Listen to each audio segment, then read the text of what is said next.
मैं हूं श्वेता सिंह और आप देख रहे हैं आज तक।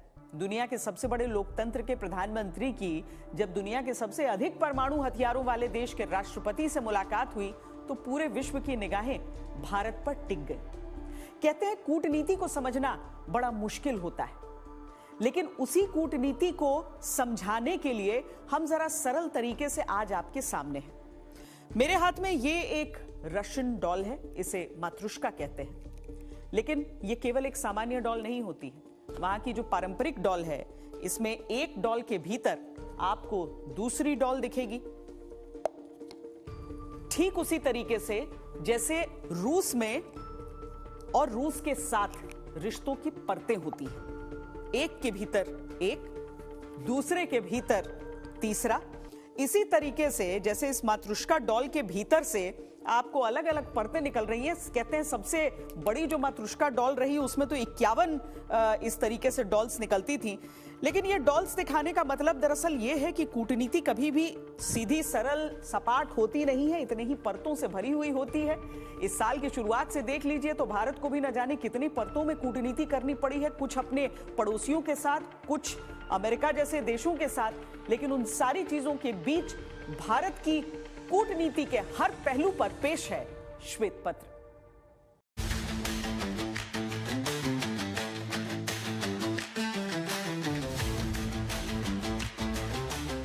कभी कभी लम्हे तय करते हैं कि सदियां कैसी होंगी। मोदी पुतिन मुलाकात के हर लम्हे में एक इतिहास रहा।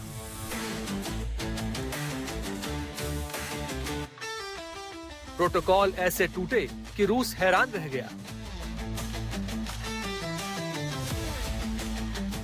भाषाओं के बंधन ऐसे टूटे कि पुतिन भी मुस्कुरा कर रह गए।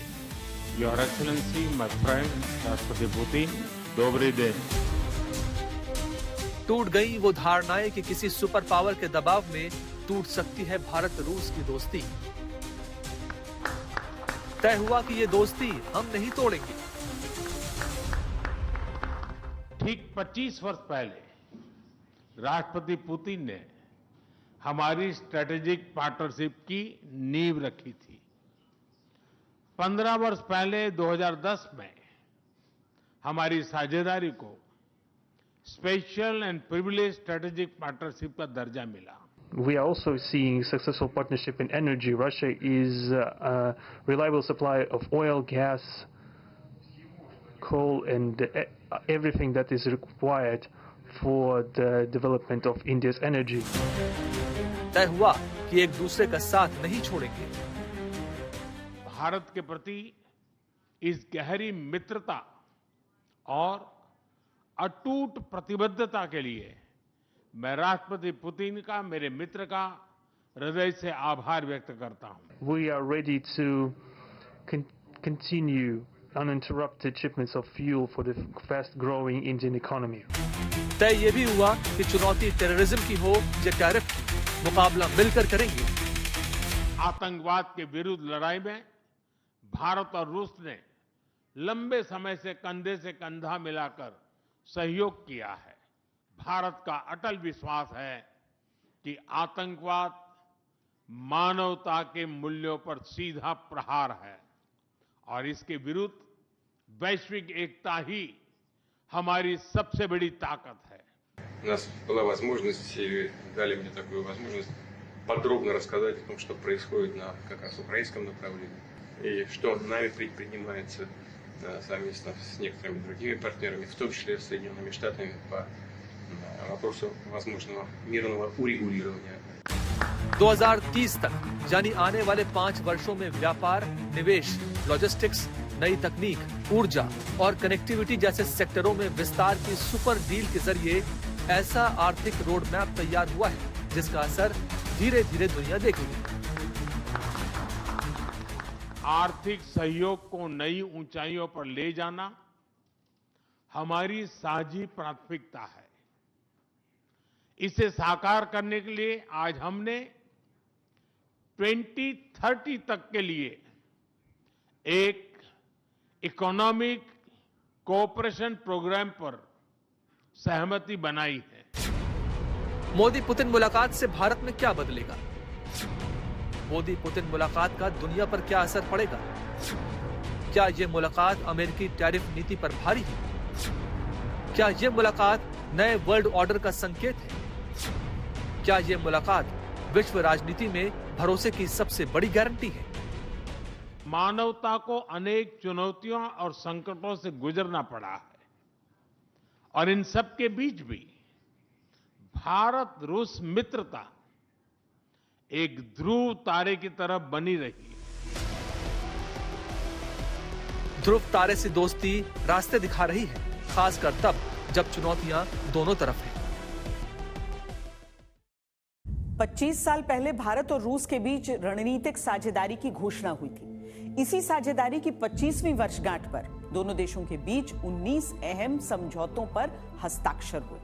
स्वास्थ्य और चिकित्सा से लेकर वैज्ञानिक सहयोग तक, शिपिंग से लेकर डाक सेवाओं तक, शिक्षा से लेकर संचार तक। राष्ट्रपति पुतिन के भारत दौरे में दोनों देशों के बीच क्या अहम फैसले हुए, देखिए इस रिपोर्ट में।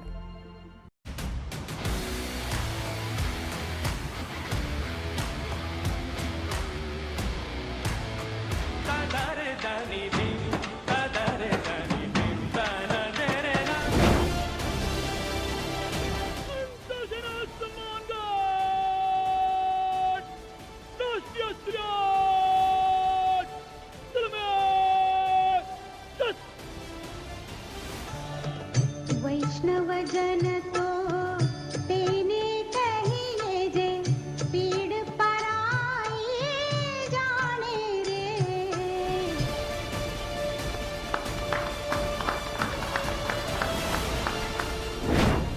ये दो देशों के बीच महज समझौते नहीं हैं, ये भरोसे की परंपरा पर विश्वास की मोहर है।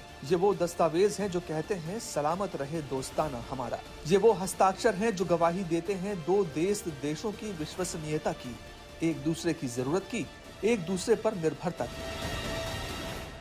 मुझे पूरा विश्वास है कि आने वाले समय में हमारी मित्रता हमें ग्लोबल चैलेंजेस का सामना करने की शक्ति देगी और यही भरोसा हमारे साझा भविष्य को और समृद्ध करेगा। For the development of India's energy, we are ready to continue uninterrupted shipments of fuel for the fast-growing Indian economy. प्रधानमंत्री मोदी और राष्ट्रपति पुतिन की मुलाकात के बाद भारत रूस के बीच कई अहम समझौते हुए। नौकरियों से लेकर व्यापार तक, ऊर्जा से लेकर टेक्नोलॉजी तक, कनेक्टिविटी से लेकर कूटनीति तक, हर फ्रंट पर दोनों देशों ने कई अहम फैसले लिए। मैन पावर मोबिलिटी एग्रीमेंट, रूसियों के लिए 30 दिन का फ्री वीजा, स्वास्थ्य क्षेत्र में मेडिकल कोऑपरेशन, ट्रेनिंग, टेक्नोलॉजी साझेदारी, कृषि फर्टिलाइजर सेक्टर में संयुक्त यूरिया उत्पादन, ऊर्जा क्षेत्र में अनइंटरप्टेड फ्यूल सप्लाई का आश्वासन, राष्ट्रीय करेंसी में दोनों देशों के बीच ट्रेड तेज, यूरोपीय यूरेशियन फ्री ट्रेड एग्रीमेंट पर प्रगति, शिप बिल्डिंग में सहयोग, यानी मेक इन इंडिया को बड़ा बूस्ट। हमारे ट्रेडिशनल रिश्ते रशिया के साथ केवल ज्यादातर डिफेंस और न्यूक्लियर में रहे हैं, और हाँ, अब तेल में यूक्रेन वॉर के बाद से हमें जो जरूरत है, जल्दी से जल्दी, तेजी से तेजी दूसरे सेक्टर्स में, टेक्सटाइल्स हो गए, फार्मास्यूटिकल्स हो गया, मेडिकल हो गया, इंजीनियरिंग हो गया, जितने भी और सेक्टर्स हैं उनमें रशिया से रिश्ते ज़्यादा बढ़ाने की। रशिया की कस्टम्स एक अपना ऑफिस दिल्ली में खोल रही है और बॉम्बे में भी खोलेगी, ताकि कस्टम्स में जो दिक्कतें आती हैं हमारे एक्सपोर्टर्स को वो आसान हो। भारत और रूस के बीच हुए नए समझौते सिर्फ एक सहयोग नहीं, बल्कि आने वाले दशक की आर्थिक और रणनीतिक दिशा तय करने वाले कदम हैं। इनमें सबसे अहम फैसला रहा भारतीय कामगारों के लिए मैन पावर मोबिलिटी एग्रीमेंट, यानी भारतीय नागरिकों के लिए रूस में रोजगार के नए दरवाजे खुलना। इसके तहत भारतीय स्किल्ड और सेमी स्किल्ड कामगारों के लिए रूस में काम के अवसर तेजी से बढ़ेंगे। दूसरी ओर रूस के लोगों के लिए 30 दिनों का फ्री वीजा दोनों देशों के बीच tourism, student exchange, medical tourism और बिजनेस विजिट को तेजी से बढ़ाएगा। विशेषज्ञों की माने तो स्वास्थ्य क्षेत्र में सहयोग भी ऐतिहासिक है। इसके तहत भारत को एडवांस मेडिकल टेक्नोलॉजी, नए रिसर्च मॉडल और ट्रेनिंग का फायदा मिलेगा, जबकि रूस को भारत की विश्वसनीय और सस्ती जेनेरिक दवाइयों तक आसान पहुंच मिलेगी। रशिया की एजुकेशन एजेंसी अपना दफ्तर यहाँ खोल रही है ताकि इंडियन स्टूडेंट जो जाते हैं उनको एक सिंगल विंडो सिस्टम मिले। तो मैं इसको ऐसे देखता हूँ जैसे कि जब पहाड़ी चढ़ने जाते हैं तो माउंटेन चढ़ने से पहले, एवरेस्ट से पहले एक बेस कैंप होता है। वहाँ पे टीम बैठती है, पूरी तैयारी करती है, हाँ भाई अब आखिरी चढ़ाई चढ़नी है तो क्या क्या तैयारियाँ करी जाए। तो ये समिट मैं एक तरह से बेस कैंप की तैयारियाँ मानूंगा। समुद्री व्यापार से भी जुड़े कई अहम समझौतों पर दस्तखत किए गए हैं। शिपिंग और पोर्ट सेक्टर MOU के जरिए जहाजरानी, पोर्ट डेवलपमेंट और पोलर वाटर्स के जरिए नए ट्रांसपोर्ट कॉरिडोर विकसित किए जाएंगे। इससे भारत का समुद्री व्यापार तेज और प्रभावशाली होगा, जबकि रूस को लॉजिस्टिक्स और शिपिंग के जरिए कमाई का एक नया और स्थायी स्रोत मिलेगा। जो ये MOUs हुए हैं, कस्टम्स को लेकर के हुए हैं, पेमेंट मैकेनिज्म्स को लेकर के हुए हैं, स्किल्ड लेबर की मोबिलिटी को लेकर के हुए हैं, R&D को लेकर के हुए हैं, शिप बिल्डिंग, आर्कटिक में हम जो रिसर्च करेंगे उनको लेकर के हुए हैं, कल्चर को लेके कल्चरल एक्सचेंज बढ़ाई जाएंगी। और पुतिन और रशिया स्पेशली एक एक्सपो कहिए, कॉन्फ्रेंस कहिए ऑर्गेनाइज करने जा रहे हैं, जिसमें भारतीय एक्सपोर्टर्स और रशियन इंपोर्टर्स का आपस में मीटअप होगा कि भारत से क्या क्या हम इंपोर्ट कर सकते हैं। भारत की ऊर्जा की जरूरतों को पूरा करने के लिए रूस की प्रतिबद्धता और मजबूत हुई है। न्यूक्लियर पावर प्लांट प्रोजेक्ट्स में भी सहयोग बढ़ेगा। We are also seeing successful partnership in energy. Russia is a reliable supplier of oil, gas, coal, and everything that is required for the development of India's energy. We are ready to continue uninterrupted shipments of fuel for the fast-growing Indian economy. आर्थिक सहयोग कार्यक्रम 2030 के तहत दोनों देशों ने मिलकर $100 billion तक व्यापार और निवेश पहुंचाने का लक्ष्य किया है। इससे जहां भारत का एक्सपोर्ट तेजी से बढ़ेगा, वहीं रूस को एशिया में एक बड़ा और स्थिर बाजार मिलेगा। ट्रंप ने भारत पर जब 50% टैरिफ लगाया तो पीएम मोदी ने बातचीत का रास्ता खुले रखते हुए वैकल्पिक रास्ते भी खोजने शुरू कर दिए। भारत ने अफ्रीका से लेकर एशिया और यूरोप के कुछ सहयोगी देशों के साथ अपने व्यापार को बढ़ाना शुरू किया। रूस ने भी भारत का खूब साथ निभाया। तेल की कीमतों में देखा जाए तो पहले से कुछ कमी हुई।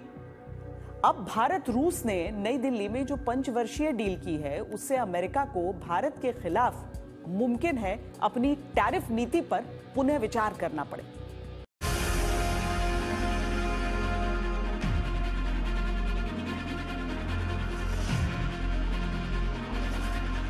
परस्पर सम्मान और गहरे विश्वास पर टिके ये संबंध समय की हर कसौटी पर हमेशा खरे उतरे।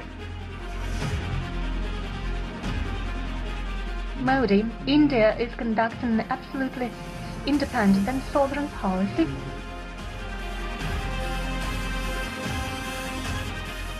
हाथ मिले, दिल मिले और जो ऐलान हुए उनका पंचवर्षीय पंच अमेरिका को सीधे तौर पर ऐलान है इस बात का कि ये नया भारत है जो दबाव में नहीं आता। ये वो भारत है जो अमेरिका की टैरिफ पेनल्टी के आगे न झुका है न झुकेगा।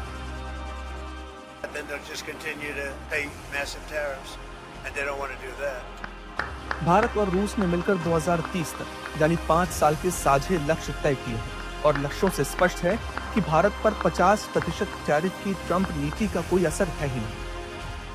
Indian officials have said that there are other countries that are buying Russian oil. It's okay. Like China, for instance, It's buys okay. more. Yeah. Why are you singling India? Trump का इरादा साफ था कि भारत पर 50% tariff लगाकर रूस से भारत के व्यापार को बंद कराया जाए ताकि रूस को आर्थिक रूप से तोड़ा जा सके। फिर यूक्रेन से युद्ध के चलते रूस को शर्तें मानकर युद्ध रोकने के लिए मजबूर किया जाए और ट्रंप खुद युद्ध रुकवाने का क्रेडिट ले सके। लेकिन भारत रूस की दोस्ती ट्रंप के फैसलों पर भारी पड़ी। न रूस झुका और न ही भारत तरक्की के रास्ते पर बढ़ने से रुका। भारत आज एक शक्तिशाली देश है और वो पहले की तरह ब्रिटिश शासन के अधीन नहीं है, और ये बात सभी को समझनी होगी। खासतौर से प्रधानमंत्री मोदी की अगुवाई में भारत अब विदेशी दबाव में नहीं आने वाला। भारत और रूस ने 2030 तक दोनों देशों के बीच व्यापार $100 बिलियन पार करने का लक्ष्य रखा है, लेकिन दोस्ती और आपसी समझ जिस तरह दोनों देशों के नेताओं के बीच दिख रही है, उससे ये संकेत मिल रहा है कि 2030 से पहले ही ये लक्ष्य भी पूरा हो जाएगा। पिछले वर्ष राष्ट्रपति पुतिन और मैंने 2030 तक द्विपक्षीय व्यापार को $100 बिलियन का उस लक्ष्य को पार करने का हमने निर्धार किया था। लेकिन कल से मेरी जो राष्ट्रपति पुतिन से बात हो रही है और जिस प्रकार के पोटेंशियल नजर आ रहे हैं, मुझे नहीं लगता कि हमें 2030 तक इंतजार करना पड़ेगा। भारत और रूस के बीच कारोबार पिछले 5 सालों में 8 गुना बढ़ा है। साल 2021-22 में दोनों देशों के बीच कारोबार $13.1 अरब का होता था, जो साल 2024-25 में बढ़कर $68.7 अरब तक पहुंच गया। अब दोनों देशों का लक्ष्य इसे $100 बिलियन तक ले जाने का है, जिसके समय से पहले पूरा होने की उम्मीद है। भारत की कोशिश रूस के साथ व्यापार घाटे को खत्म करने की है, जिसे लेकर कई क्षेत्रों में भारत रूस से कारोबार बढ़ने की उम्मीद कर रहा है। हमारा युवा talent, technology, engineering, health care, construction, logistics, हर क्षेत्र में ग्लोबल रिक्वायरमेंट्स को पूरा करने की क्षमता रखता है। रूस की डेमोग्राफिक और इकोनॉमिक प्रायोरिटीज को देखते हुए यह साझेदारी दोनों देशों के लिए अत्यंत उपयोगी है। प्रधानमंत्री मोदी ने रूस के साथ संबंधों को लेकर जो कहा, वो सुपर पावर अमेरिका और उसके सहयोगियों के लिए एक संकेत है कि भारत रुकने वाला नहीं है, न किसी के प्रभाव में और न ही किसी के अभाव में। भारत अपनी स्वतंत्र नीतियों से पीछे नहीं हटेगा। भारत और रशिया के आर्थिक संबंधों का अधिक विस्तार हो, हम नई नई ऊंचाइयों को प्राप्त करें, ऐसे बहुत ही आशावादी आउटकम के साथ हम हमारी इस मीटिंग को आगे बढ़ाएंगे, यह पूरा विश्वास है। रूस ने भी अब साफ तौर पर ऐलान कर दिया है कि वो भी किसी के दबाव से मुक्त होकर भारत के साथ है। राष्ट्रपति पुतिन ने जो कहा, उसका मतलब अमेरिका को भी अच्छी तरह समझ में आ रहा होगा।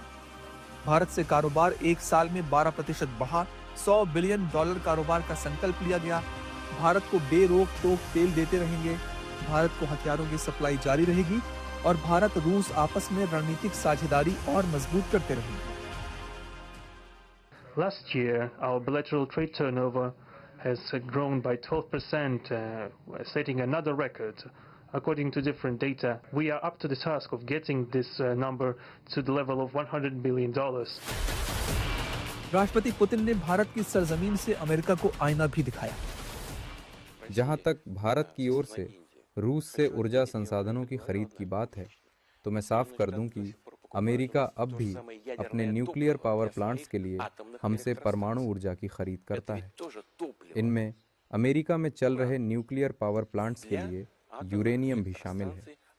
तो अगर अमेरिका खुद अपनी ऊर्जा ज़रूरतें रूस के जरिए पूरी करता है, तो फिर भारत की खरीद को लेकर उन्हें आपत्ति क्यों है? जवाब अमेरिका को खुद खोजने हैं। सवाल अब अमेरिका के सामने है। भारत और रूस पारंपरिक रिश्ते को और आगे बढ़ा रहे हैं।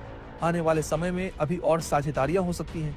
अमेरिका को अपनी नीतियों पर पुनर्विचार करना है, क्योंकि भारत की न तो वो आर्थिक ग्रोथ रोक पाया और न ही रूस से दोस्ती। जब कूटनीति में नफा नुकसान की बात होती है, किसी भी वार्ता के सफल या असफल होने की बात होती है, तो उसको आंकने में कुछ समय लगता है और निरंतरता के पैमाने पर भी उसे आंकना पड़ता है। जब भारत और रूस के सैन्य संबंधों की बात आती है, तो दोस्ती का सबसे गाढ़ा रंग वहीं पर नजर आता है। हालांकि व्लादिमीर पुतिन के इस दौरे को लेकर बहुत सारी संभावनाएं सैन्य रूप से जताई जा रही थी। उसको लेकर क्या निकला, क्या आगे इसकी नींव पर भारत और रूस की सैन्य साझेदारी बढ़ सकती है, इसे गहराई से समझना होगा। 19 बड़ी डीलों के साथ साथ एक सबसे बड़ी डील का इंतजार भी था, लेकिन वो नहीं हुई।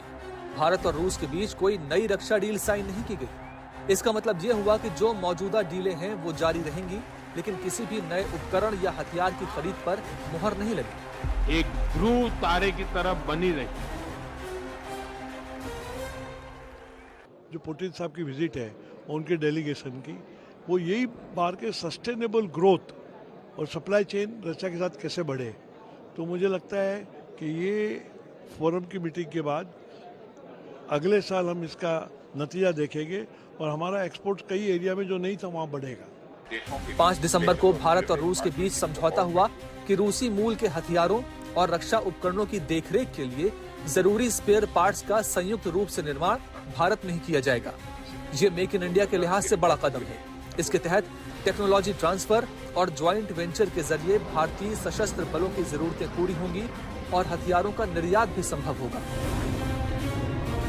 इतनी जियोपॉलिटिकल अनसर्टेनिटी के बावजूद हमारा इंडिया रशिया डिफेंस कोऑपरेशन एक हेल्दी पेस पर चल रहा है और हमारे आर्म फोर्सेज पर्सनल और एक्सपर्ट्स के बीच होने वाले आउटकम ओरिएंटेड एक्सचेंज ने हमारे डिफेंस पार्टनरशिप के मोमेंटम को बनाए रखा है। एक्सेलेंसी एपेक्स लेवल पर हमारे माननीय प्रधानमंत्री श्री नरेंद्र मोदी और रशिया के president his excellency mister Vladimir Putin के बीच नियमित रूप से बातचीत होती रही है और हमारे दोनों लीडर्स ने जून 2025 में चीन में शंघाई कोऑपरेशन ऑर्गेनाइजेशन समिट के दौरान बहुत क्लोज इंटरेक्शन की थी। इससे पहले 4 दिसंबर को रक्षा मंत्री राजनाथ सिंह ने रूसी रक्षा मंत्री आंद्रे बेलोउसाव से मुलाकात की थी। इस मीटिंग में दोनों देशों के नुमाइंदों ने रक्षा सहयोग बढ़ाने के तरीकों पर बात की। इसमें अतिरिक्त S-400 मिसाइल सिस्टम की खरीद और मौजूदा सोवियत कालीन हथियारों के लिए आवश्यक आपूर्ति पर भी चर्चा शामिल थी। मौजूदा समय में भारत रूस से T-72, T-90 tank, Su-30 MKI जहाज, काशिन क्लास डिस्ट्रॉयर, तलवार फ्रिगेट्स, S-400, ओसा, पेचोरा एयर डिफेंस सिस्टम इस्तेमाल करता है। ये हथियार भारतीय सेना की रीढ़ माने जाते हैं। एक बेहद महत्वपूर्ण बात कहना चाहूँगा। भारत हमारे सबसे भरोसेमंद साझेदारों में से एक है। हम सिर्फ भारत को हथियार बेच नहीं रहे और भारत सिर्फ इन्हें खरीद नहीं रहा। हमारे बीच का रिश्ता इससे कहीं ऊपर है, कहीं गहरा है। हम पानी के जहाज, मिसाइलें और हवाई जहाज तक बना रहे हैं। आपने Su-57 का जिक्र किया, लेकिन भारत कई तरह के रूसी बख्तरबंद युद्धक वाहनों का उपयोग कर रहा है। T-90 टैंक, जिन्हें भारत खुद बना रहा है, बेहद उत्कृष्ट टैंक हैं और ब्रह्मोस मिसाइल जो भारत और रूस ने मिलकर मेक इन इंडिया के तहत विकसित की, उस पर भी हमें गर्व है। इसके साथ साथ हाल ही में भारत और रूस के बीच सैन्य समझौते रिलोस को रूसी संसद में मंजूरी मिल चुकी है। इसके तहत दोनों देशों की सेनाएं एक दूसरे के मिलिट्री बेस, फैसिलिटीज और संसाधनों का इस्तेमाल कर सकेंगी। इनके विमान, वॉरशिप, ईंधन भरने, मिलिट्री बेस पर उतरने और दूसरी लॉजिस्टिक सुविधाओं का इस्तेमाल कर सकेंगे। इस पर आने वाला खर्च दोनों देश बराबर बराबर उठाएंगे। इस समझौते के बाद भारत ऐसा पहला देश बन गया जिसका अमेरिका और रूस के साथ सैन्य इंफ्रास्ट्रक्चर साझा करने का समझौता होगा। इस समझौते के तहत जंग या किसी सैन्य संघर्ष के दौरान मिलिट्री बेस इस्तेमाल करने की इजाजत नहीं होगी। यह सिर्फ लॉजिस्टिक सपोर्ट और पीस टाइम मिलिट्री कोऑपरेशन के लिए है।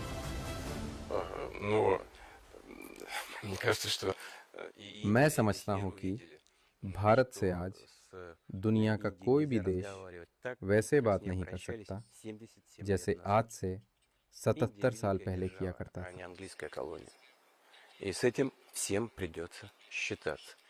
भारत आज एक शक्तिशाली देश है और वो पहले की तरह ब्रिटिश शासन के अधीन नहीं है और ये बात सभी को समझनी है। अब रिलॉस समझौता भारत को रूसी आर्कटिक बंदरगाहों और सुदूर पूर्व के ठिकानों तक सीधी पहुंच प्रदान करता है, जिससे भारत की नौसेना पहली बार बर्फीले समुद्रों में भी प्रभावी ढंग से संचालन करने में सक्षम होगी। यह पहुंच न केवल भारत को एक वैश्विक समुद्री शक्ति के रूप में स्थापित करती है, बल्कि उसे भविष्य के आर्कटिक व्यापार मार्गों और संसाधनों में एक सक्रिय हिस्सेदार भी बनाती है। भारत और रूस अगर मजबूत रिश्तों की बात करते हैं तो उधर चीन भी रूस का दोस्त है। एशिया की ये 3 महाशक्तियां पहले भी एससीओ सम्मेलन के दौरान मिल चुकी हैं। बात आरआईसी ट्रॉयका को पुनर्जीवित करने की भी उठी थी। लेकिन दूसरा पहलू यह भी है कि जिस तरह के रिश्ते भारत और चीन के रहे हैं, ऐसे में रूस और चीन की नजदीकी भारत के लिए क्या कोई चुनौती हो सकती है?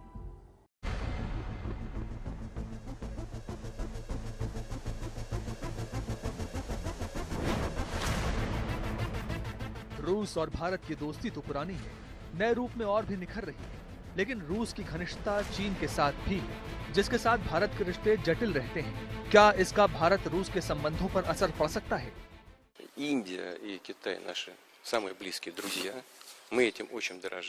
भारत और चीन हमारे सबसे करीबी मित्र हैं और मैं ये नहीं समझता कि हमें उनके द्विपक्षीय मामलों में हस्तक्षेप करना चाहिए।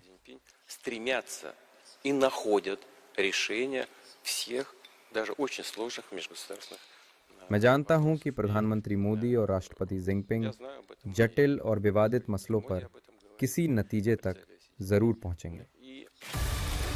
तो तस्वीर यह है कि रूस और भारत मित्र हैं, रूस और चीन भी मित्र हैं, लेकिन भारत और चीन के संबंध अक्सर तनावपूर्ण रहते हैं।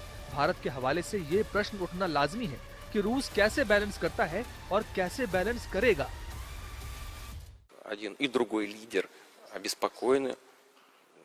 दोनों देशों के बीच जो तनाव है उससे दोनों नेता चिंतित हैं।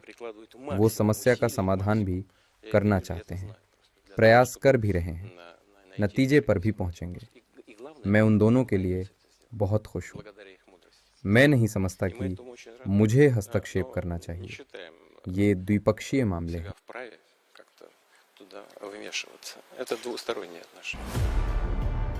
दरअसल आरआईसी यानी रूस, इंडिया और चाइना के बीच एक संगठन के तौर पर साथ आने की बातें उठती हैं। इसी साल संघाई में एससीओ समिट में जैसे पीएम मोदी, शी जिनपिंग और व्लादिमीर पुतिन सामने आए, उसने कई कयासों को बल दिया, क्योंकि पारस्परिक रिश्तों से अलग तीनों का एक कॉमन इंटरेस्ट भी है। भारत अमेरिका का सहयोगी था, लेकिन 50% टैरिफ के साथ अमेरिका का दुश्मन जैसा बर्ताव। चीन अमेरिका का प्रमुख रणनीतिक प्रतिद्वंदी, रूस अमेरिकी प्रतिबंधों से परेशान और अमेरिका समर्थित यूक्रेन युद्ध से तंग। लेकिन क्या संभव है रूस भारत चीन का एक संगठन के तौर पर साथ आ पाना?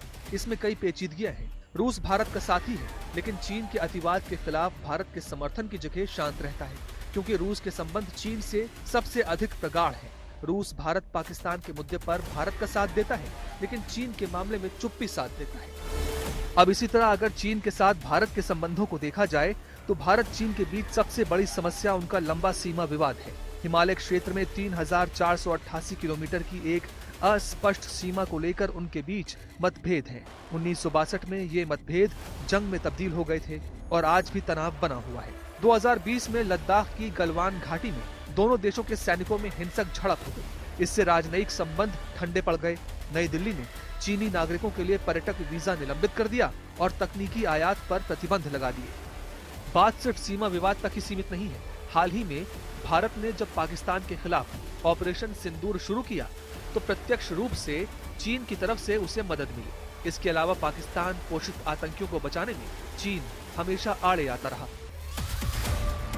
अब व्यावहारिक रूप से देखा जाए तो समझा जा सकता है कि भारत के सामने और क्या परेशानियां आ सकती हैं। रूस बीजिंग से बेहद करीब है। 2014 में रूस के क्रीमिया पर कब्जे के बाद पश्चिमी देशों के प्रतिबंधों के चलते रूस और बीजिंग के संबंध मजबूत हुए। दोनों के बीच व्यापार रिकॉर्ड स्तर पर पहुंच गया, जो $200 बिलियन को पार कर गया। ऐसे में भारत की भूमिका क्या रहेगी? कम से कम भारत जूनियर पार्टनर बनकर तो नहीं रहना चाहेगा। ये सही है कि साल के पहले 9 महीनों के मुकाबले अब भारत के साथ द्विपक्षीय व्यापार में कुछ कमी आई है, लेकिन इसे एक तरह के समायोजन के रूप में देखा जाना चाहिए। पर कुल मिलाकर भारत के साथ रूस का व्यापार लगभग पहले जैसा ही है। मैं इस समय महीने के हिसाब से सटीक आंकड़े नहीं दे सकता, पर रूस का भारत के साथ हाइड्रोकार्बन्स और तेल को लेकर व्यापार स्थायी रूप से जारी है। российской нефти в... लेकिन यहाँ एक बात जो सबसे जरूरी है समझने के लिए वो ये है कि तीनों को आपसी जरूरत जोड़ती है, आपसी विश्वास नहीं। और क्या अविश्वास की संदिग्धता रहने पर रिश्तों की बुनियाद मजबूत रहेगी, इसमें संदेह है। चीन के साथ भारत को विश्वास के रास्ते पर आगे बढ़ने में कई रुकावटें सामने। आने वाले वर्षों में रुकावटें दूर हो जाएं तो दुनिया बदल भी सकती है। एक समय था जब भारत की विदेश नीति नॉन अलाइंड मूवमेंट के रूप में देखी जाती थी। आज की तारीख में भारत एक मल्टीपोलैरिटी वाले विश्व ऑर्डर के बीच खुद को किस तरीके से स्थापित कर चुका है, यह भी सब देख रहे हैं। दो देश आपस में भले दुश्मन हो, लेकिन भारत दोनों से अच्छे रिश्ते और अपने हित को सबसे आगे रखते हुए रिश्ते मेंटेन कर सकता है। यह कहा जा सकता है कि भारत वर्ल्ड ऑर्डर में सिर्फ एक दर्शक नहीं, बल्कि दिशा निर्धारित करने वाला देश है। वॉइस ऑफ ग्लोबल साउथ 21वीं सदी की बदलती हुई दुनिया का सबसे अनूठा मंच है। G20 की 200 से अधिक बैठकों में हमने ग्लोबल साउथ की प्राथमिकताओं को प्रमुखता दी।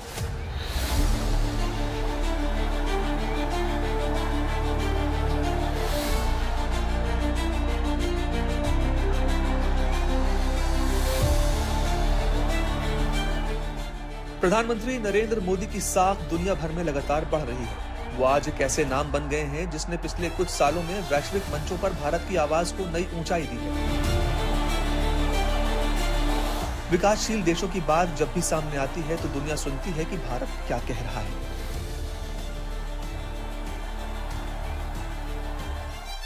जब भारत ने G20 की अध्यक्षता संभाली तो हमने इस फोरम में ग्लोबल साउथ के देशों की आवाज को आगे बढ़ाना अपना दायित्व माना।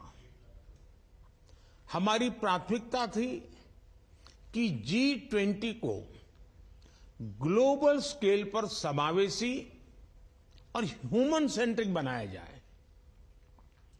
हमारी कोशिश थी कि G20 का फोकस हो development of the people, by the people and for the people.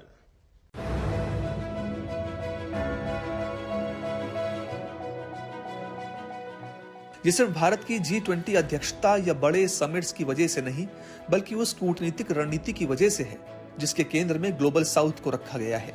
Modi ने दुनिया को साफ संदेश दिया है कि विश्व व्यवस्था का भविष्य सिर्फ अमीर देशों की मेज पर तय नहीं होगा, उसमें उन 125 देशों की भी भूमिका होगी जिनकी आबादी दुनिया का बड़ा हिस्सा बनाती है। इस डिक्लेरेशन को एडॉप्ट करने की घोषणा करता हूं। We have distinguished members, it is time for us to work together to give the Global South its rightful seat at the right table.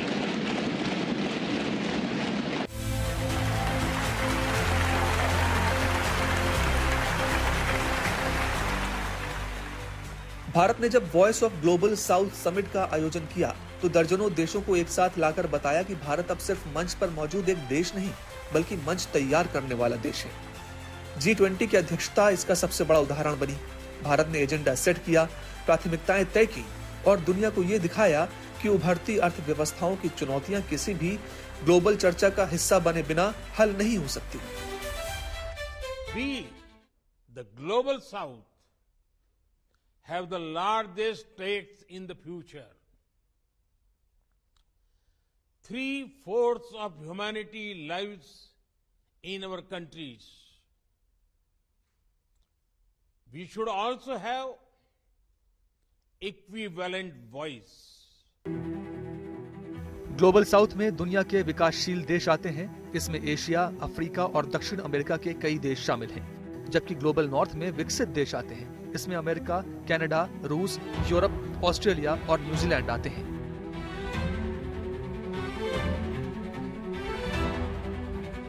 PM Modi की कूटनीति की बड़ी ताकत यही है कि भारत किसी ब्लॉक, किसी गठबंधन का फॉलोअर न होकर एक बैलेंसर की भूमिका में रहता है, एक भरोसेमंद शक्ति जो अमेरिका और यूरोप के साथ भी मजबूत रिश्ते रखता है और रूस, खाड़ी देशों, अफ्रीका और दक्षिण पूर्व एशिया के साथ भी उतना ही गहरा संवाद रखता है।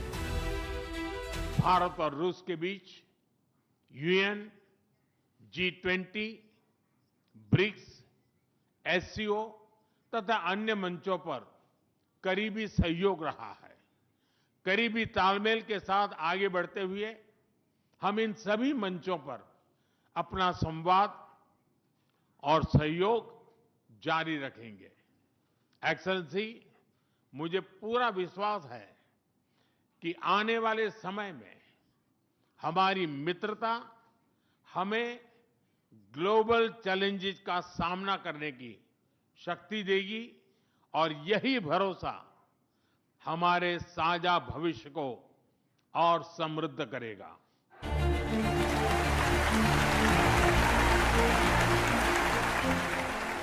यही वजह है कि आज भारत क्वाड में है, ब्रिक्स में भी है, SCO में भी है और इंडियो पैसिफिक की सुरक्षा में भी। भारत ने अफ्रीकन यूनियन को G20 की स्थायी सदस्यता दिलाई। जलवायु परिवर्तन पर भारत ने क्लाइमेट जस्टिस की जोरदार वकालत की। महामारी के दौरान वैक्सीन मैत्री ने भारत की छवि और मजबूत की। भारत ने 100 से ज्यादा देशों को दवाइयां और वैक्सीन भेजी। डिजिटल अर्थव्यवस्था में भारत का मॉडल UPI आज कई देशों में लागू हो रहा है। भारत अब सिर्फ सलाह नहीं देता, सॉल्यूशन देता है और यही वजह है कि वैश्विक मंचों पर मोदी की बात सुनी भी जाती है और नोट भी की जाती है। भारत अब सिर्फ एक उभरती अर्थव्यवस्था नहीं, एक उभरती नेतृत्व शक्ति भी है।